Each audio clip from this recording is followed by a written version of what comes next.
Baghpat triple murder case एक ऐसा रहस्य जिसने पूरे गांव को हिलाकर रख दिया। कई दिनों तक पुलिस के पास हर सुराग अधूरा था, हर सबूत किसी बंद गली में जाकर खत्म हो रहा था। लेकिन फिर अचानक पुलिस के हाथ ऐसे सबूत लगे जिन्होंने पूरे खेल की दिशा ही बदल दी। कुछ फुटेज और फोन रिकॉर्ड्स में छिपा था वो सच जिसने इस केस की पूरी तस्वीर पलट दी। अब साफ हो गया कि जिन बच्चों को आरोपी बताया जा रहा था वे सिर्फ मोहरे थे, असली खेल कहीं और से खेला जा रहा था। और जब जांच ने उस मास्टरमाइंड का नाम उजागर किया जो पर्दे के पीछे से सारी चालें चला रहा था, तो सबके पैरों तले जमीन खिसक गई। सवाल अब एक ही था, आखिर वह कौन है और क्यों रची उसने इतनी खौफनाक साजिश। बताएंगे पूरी कहानी। लेकिन अगर आप भी चाहते हैं कि मौलाना के परिवार को इंसाफ मिले तो वीडियो को लाइक करें और चैनल को सब्सक्राइब जरूर करें। मौलाना इब्राहिम गाँव वालों के लिए हाफिज साहब एक समय में मस्जिद के इमाम और सबसे भरोसेमंद इंसानों में गिने जाते थे। लेकिन एक दिन ऐसा आया जब वही शख्स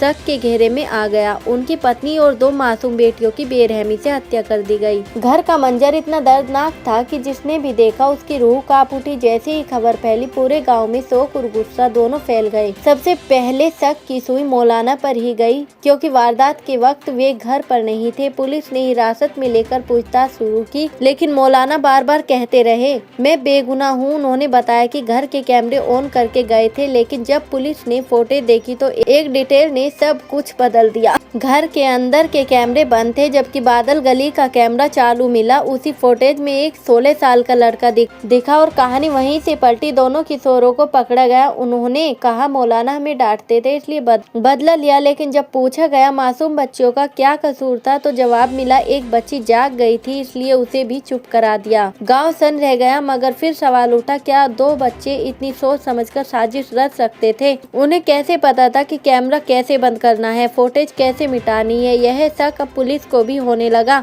तभी मौलाना के साले ने बयान दिया, ये बच्चे अकेले ऐसा नहीं कर सकते, इनके पीछे कोई बड़ा दिमाग है। इस बयान ने केस की पूरी दिशा बदल दी। जांच में कुछ टेक्निकल जानकारों के नाम आए, कोई इलेक्ट्रॉनिक्स का छात्र, कोई मोबाइल रिपेयर करने वाला। शक हुआ कि क्या इन्हीं में से किसी ने कैमरा बंद करने में मदद की। इसी दौरान एक काली कार का जिक्र आया। गवाहों ने कहा वारदात की रात 4 लोग उस कार में गांव के बाहर देखे गए थे, जिनमें से एक का चेहरा ढका हुआ था। क्या वही लोग असली मास्टरमाइंड थे? पोस्टमार्टम रिपोर्ट ने झटका और बढ़ा दिया। मौलाना की पत्नी 5 महीने की गर्भवती थी, यानी यह मामला अब ट्रिपल नहीं बल्कि 4 लोगों की हत्या बन चुका था। गांव में गुस्सा भड़क उठा, पुलिस पर दबाव बढ़ गया। अब सवाल यह था, अगर मौलाना निर्दोष है तो उन्होंने गांव क्यों छोड़ा, और अगर दोषी है तो क्या उनका भागना अपराध की स्वीकृति थी? जांच गहराई में गई तो सामने आया कि घर का कैमरा सिर्फ एडमिन कोड से बंद हो सकता था, जिसकी पहुंच सिर्फ 2 लोगों तक थी,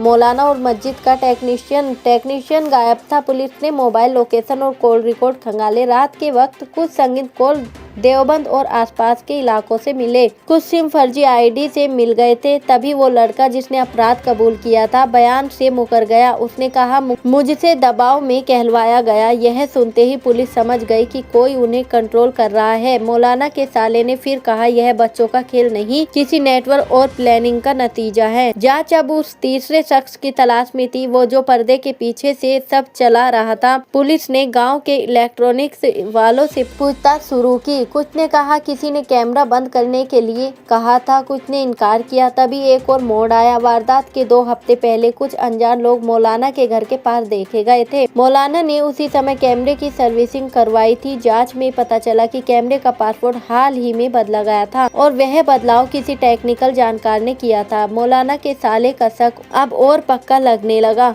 उन्होंने कहा यह दुश्मनी पुरानी थी, शायद धार्मिक मतभेद से जुड़ी। पुलिस अब हर पुराना रिश्ता खंगाल रही थी। इस बीच एक बड़ा सबूत मिला। मौलाना के घर से गायब मोबाइल खेत में पड़ा मिला। उसमें कुछ चैट्स थी। सब तय हो गया है, किसी को पता नहीं चलेगा, कैमरा बंद है। अब सब साफ था, बच्चों को किसी ने गाइड किया था। अब यह अचानक हुआ झगड़ा नहीं बल्कि सोची समझी साजिश थी। गाँव में फिर गुस्सा भड़क उठा। लोगों ने मांग की कि केस अब सीबीआई को दिया जाए। राज्य सरकार तक मामला पहुंचा और चर्चा है कि सीबीआई जल्द जांच शुरू करेगी। तब हर बयान, हर सबूत, हर फुटेज फिर से जांचा जाएगा। शायद तब वह चेहरा भी सामने आए जो इस साजिश के पीछे था। लेकिन आज भी गांगनौली गांव की मस्जिद की दीवार पर मौलाना के परिवार की तस्वीर टंगी है। हर शख्स उसे देखकर एक ही सवाल पूछता है, क्या इस परिवार को कभी इंसाफ मिलेगा या यह रहस्य हमेशा इसी गांव की दीवारों में दफन रहेगा।